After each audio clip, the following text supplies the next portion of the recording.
just made a video on my channel talking about copyright strikes, y'all. I don't know what is going on. I even said I don't know if it's in the air or in the water, or maybe people are just actively losing their but there has been so many copyright strikes going back and forth from creator to creator, and this has been a situation I wanted to talk about for the past week or two, but I wanted to give him time to actually respond to the situation. And he went a good week and a half without even saying anything, so I had started to lose hope that he was going to even address the situation at all.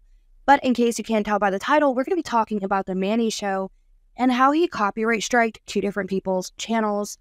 And it turns out it wasn't even him who gave the copyright strikes. Recently, all two smaller creators have come out and talked about TheManniiShow and how they received copyright strikes over their entire channel, because of videos that they uploaded talking about him. One of these creators is Coco Crazy, who had 20,000 subscribers, y'all. She is a 16-year-old girl, and she felt like she was being come after by a grown-ass man, basically, with a 12 million follower channel for just simply making a video talking about her opinions about TheManniiShow. Then you had another smaller creator named Nguyen, who was the first, in what I had noticed, the first person to receive a copyright strike from TheManniiShow. And the situation has just gotten so damn messy about other creators speaking out and calling out TheManniiShow for basically just recycling content, and that being his entire career, then coming after smaller channels who just talk and point that out. Just for some context, I want to play their videos real quick and them talking about getting the copyright strike, and it's absolutely bizarre, so let's just dive into the situation. But he did respond, so at the end of this video, I'm going to be playing that response clip, and we're going to be reacting to it because I don't know how to feel about it. I feel like it is genuine, but we'll have to see. Because this morning, my ManniiShow video just got smited. The video in question that was taken down is why everyone hates the ManniiShow. And the YouTube automated email says, "Hi Nguyen, we received a copyright removal request for your video based on applicable copyright law. We removed your video from YouTube. Content used. That one friend who hates K-pop, hashtag TheManniiShow. Somebody at the ManniiShow team, could have been him, could have been someone else, did not like this video. But the contact information underneath the removal request who it was issued by has Manny's name in the email. I'll censor the rest of it just so you see the Manny part. Now, if you've been on YouTube, you get this little blurb right here, but if you don't really know YouTube guidelines, I now have one copyright strike, and if I get multiple, the Nguyen career is over. I said nothing offensive at all. It was just jokes. Like, I never had beef with the ManniiShow. Like, I was just joking around. And a lot of people do hate him, though, which is true, which is why I called the video why everyone hates the ManniiShow. I was, taking a dive in, delving into the ManniiShow discography to figure out why people hate him. And people just think he's cringy. I mean, now people might hate him after this too. Because this is already a very frowned upon thing to do on YouTube, which is to abuse the copyright system. I've seen it happen so many times where creators, it doesn't matter large or small, will abuse the copyright system tool, but to this extent is absolutely crazy for a 12 to 18 second clip. And in my last video, I just did a video about Stephanie Lang where she got copyright striked by TheManniiShow, and I'm sorry if I mispronounced her last name, but she made a video about luxury influencers and basically pushing that lifestyle to everybody and why it doesn't really matter. And then TheManniiShow ended up copyright striking her because she used an 18-second clip in her 30-minute long video. And that was kind of the discussion of just because you don't like somebody's content or don't like what they're saying about you, or even unhappy that they used a clip that you put on the internet. I really figured YouTube would have come up with some sort of solution right now, or even have a game plan going for this copyright abuse that everybody's been doing recently. And it's been going on for a really long time. A lot of creators have done this for a really long time. And it's really disgusting to do on YouTube, you guys, as a creator, just because somebody would upload a video. It's happened to me before. People has uploaded videos about me talking about my content and this, that, and the third, and not liking my opinion, but giving their own, and it's totally okay because it's just their own opinion. I would never hit the copyright tool just because somebody who had a differing opinion than me or said something that I didn't like. It's fair game. But you guys, again, this wasn't really the case, and it's a little bit murkier water than you might think, because was it really Manny or was it somebody on his team? And this was still the discussion that was going around. But next, I want to look at Coco Crazy, who was another creator who dealt with the copyright strike from Manny's channel. For once, I'm thankful I don't have like 10 million followers, and therefore TheManniiShow will probably never even notice my video. He noticed it, alright. It was supposed to be a normal day. I go to check a computer at a nearby library and scroll through my notifications on my channel. And then, I see a small email. I couldn't believe it. I had gotten warnings that TheManniiShow was copyright striking videos criticizing him, but I didn't think he would notice my channel. I mean, he has 12 million subs and is 23 years old. I'm a minor, 16 with 20,000 subs. Surely he wouldn't do that to me, but he did. I received an email that TheManniiShow, yes, his full name was on it, which I won't show out of the respect for his privacy, but yeah, that he had reported me. But luckily, the stars were aligned and my video was not taken down because, surprise, surprise, it was not doing anything wrong. This is where it gets messy, okay? Because this is the second person that he copyright striked, and not even just the second small channel that he copyright striked, but this time a minor who is just starting their channel, who is just starting to grow, and again, a minor, you know, like, leave them be. But anyway, to send a copyright strike to somebody's channel, that's all that you really have to do is show the clip of yours that was used to YouTube and copyright strike it and get that video taken down and a strike against their channel, which you, as a creator, you only get 3 strikes to your channel, and then you lose your platform, you lose your career here, and everything that you worked really hard to build, including your audience. But to send a counter notification, which is to basically try to prove that the copyright strike was false, you have to send your full information. You have to give them your full name. You have to give that person who copyright striked you your address and your phone number, and that is a very scary thing. We don't want to send out our personal information just to prove that they're misusing the copyright tool. And this is something that is scary that I really wish YouTube would have fixed, because especially creators who do this anonymously, why would we want to send out our full names, address, and phone number so anybody can show up to our homes or contact us? I had a situation happen where I was doxxed, and it wasn't a good time, it wasn't a fun time, but for me to get that video taken down, I would have had to send my full name to this person, my phone number, my address, and this was a dangerous person who was leaking a lot of creators' personal information, and I didn't want to send my personal information and be like, hey, you got it right, or hey, you got it wrong. It was a scary time for me, and I struggled getting that video taken down of them doxing me, especially using photos of me when I was a minor. And it was scary because the only way to do that was to basically hand over my personal information. But as I said, there is an update to the situation because Manny actually addressed it, and it isn't what you think. It isn't what I thought. Now, he indeed isn't the one who sent these copyright strikes. He was actually at a VidCon, and he had hired a new agent to basically keep up with the revenue sharing, to pay attention to other people, to make sure that people aren't just totally re-uploading his content and profiting off of it. And what happened was this new agent was the one who ended up sending these copyright strikes to people, small creators who were using his clips in total fair use. And this is what Manny had to say about it. Oh, hi. I'm Manny from The Manny Show, and you might know me from such things as TikTok, YouTube Shorts, Instagram Reels. Now, I never really made a video where I speak directly to you, so this actually feels kind of weird, but I want to set the record straight about what has happened since I returned from my very first VidCon last week.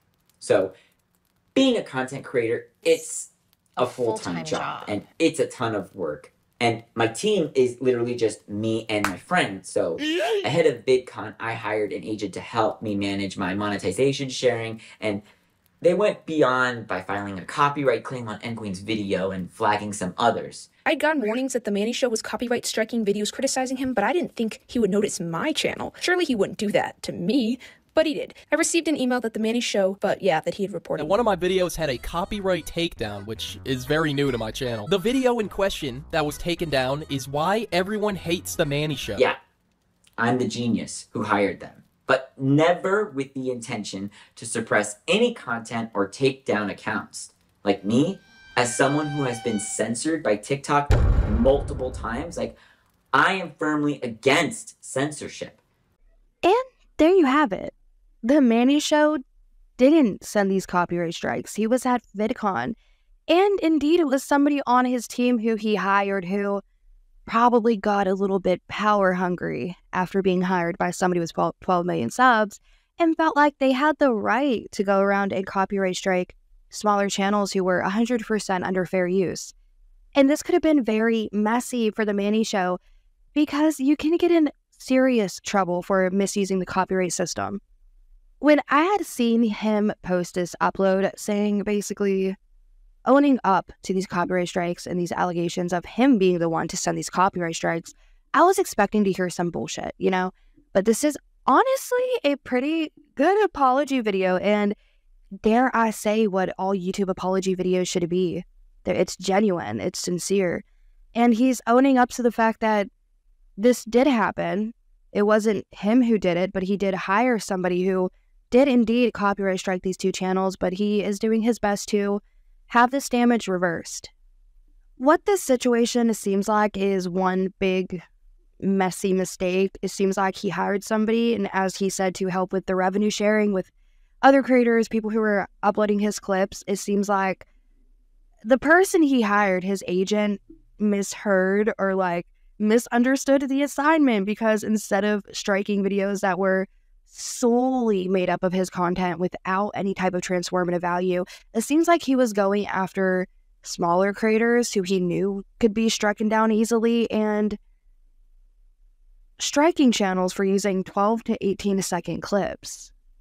And I'm not a fan of The Manny Show. I just want to be clear about that now, but I do respect his hustle here on the platform. But with that being said, I'm a fan of how he's doing this apology so far. So as soon as we learned what had happened, we immediately contacted Nguyen to see the video, found no issue with the video, and contacted YouTube to reinstate the video and make things right with Nguyen. I immediately fired the agent. I also contacted YouTube to remove any claims against any other videos that may have been caught up in this bullshit. But at the end of the day, it is my name on the channel. I hired the agent, and I take full responsibility. To those outraged by this, I am genuinely sorry with what has happened. I respect our community, and it's hard. We work really hard on this platform, so I respect you all for what you do. While some of you may disagree with what I do, mine is a comedy channel, and I certainly have no problem with people making fun of me. I've seen a lot of hater video thumbnails, and many which are way, way better than mine. Have you seen some of these? I've laughed at some of the things Nguyen and Penguins and others have said. That's some filthy fish paste right there. Bro, he's standing like a mom about to call the manager up. Yeah, he looks like a Karen ready to, speak to the manager real quick. The connoisseur of cringe getting off of his throne. Sensitive cyborg. The Manny Show is a bad actor.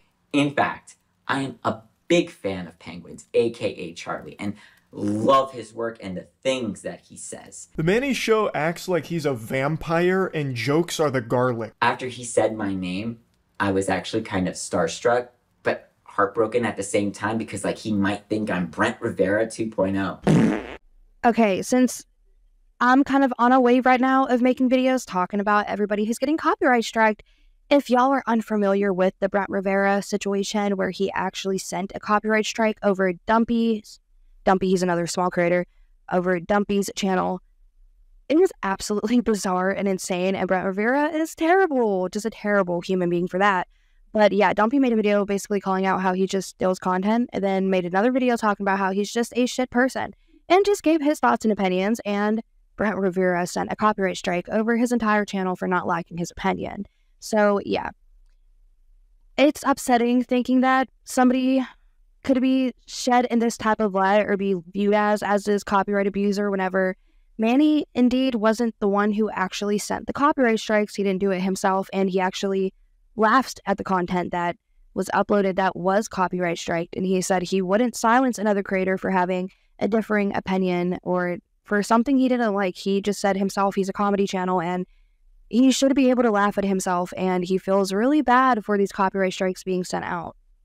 I might be a fan of The Manny Show after this. I don't know, because while I'm not a big cup of tea for the type of content he does, I'm not really big into the people who use the same sounds for shorts and just re-uploads iterating versions of them. I'm just not a fan of that. But I am a huge fan of how he went about this whole kind of like an apology video. I don't know what to call this, if this is an apology video or if he is just making this to own up to the things that has happened, because his agent was 100% wrong for sending out these copyright strikes. But I'm glad that he is making it right with these smaller channels, because he easily could have just tried to sweep this under the rug and not pay attention to it, because he didn't do it. But I am glad that he is taking accountability for the fact that he did hire the agent who did do this. But am I gonna hate him and his content because he said mean things about me? No, my feelings are not hurt, and actually all the things he did say are actually kind of sort of funny. I agree with Charlie though. No creator should ever copyright strike another content creator by any means. But it's also clear a number of you haters accuse me of copying and stealing other people's content. The Manny Show is known for stealing content. And when he's using other people's joke formats and audios, but then portrays it as his own. Most of the time, he doesn't even come up with his own jokes. He just steals audio from other creators. You literally have a fundamental misunderstanding of how YouTube Shorts and TikTok platforms are engineered. Every YouTube short video is uploaded with two options under Shorts remixing: allow video and audio remixing, or allow only audio remixing as shown in the image above. Like, this is a feature, not a bug, of the platform, and any audio that's uploaded to Shorts is easily allowed to be used by other creators to remix or recreate a brand new video. Like, every video that does use another creator's audio is linked to and listed under the original poster's audio, and it's a badge of honor for a poster's video to be used, to go viral and inspire more videos, okay? I did touch on this a little bit earlier, but let me jump back into this point because it is a very good one to make, and he explained it very well. The shorts remixing that you can do, it's on TikTok as well. Like, there are sounds, you can sample the sound more so, like you would sample a track for a song, and you can make your own version of that. And that's what Manny does. He re-uploads popular audios and gives his version of that, even though it looks very similar to all the other ones.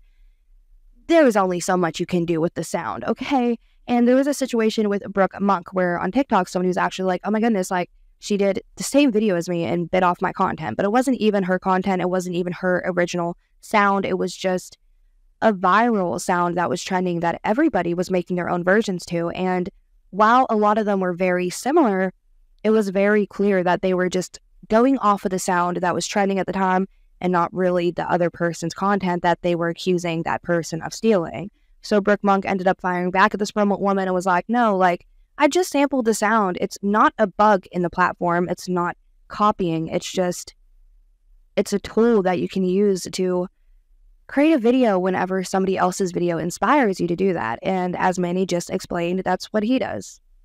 While the sampled sounds don't really catch my attention, I feel like I'm watching the same video over and over again whenever I click on a sound and scroll through them.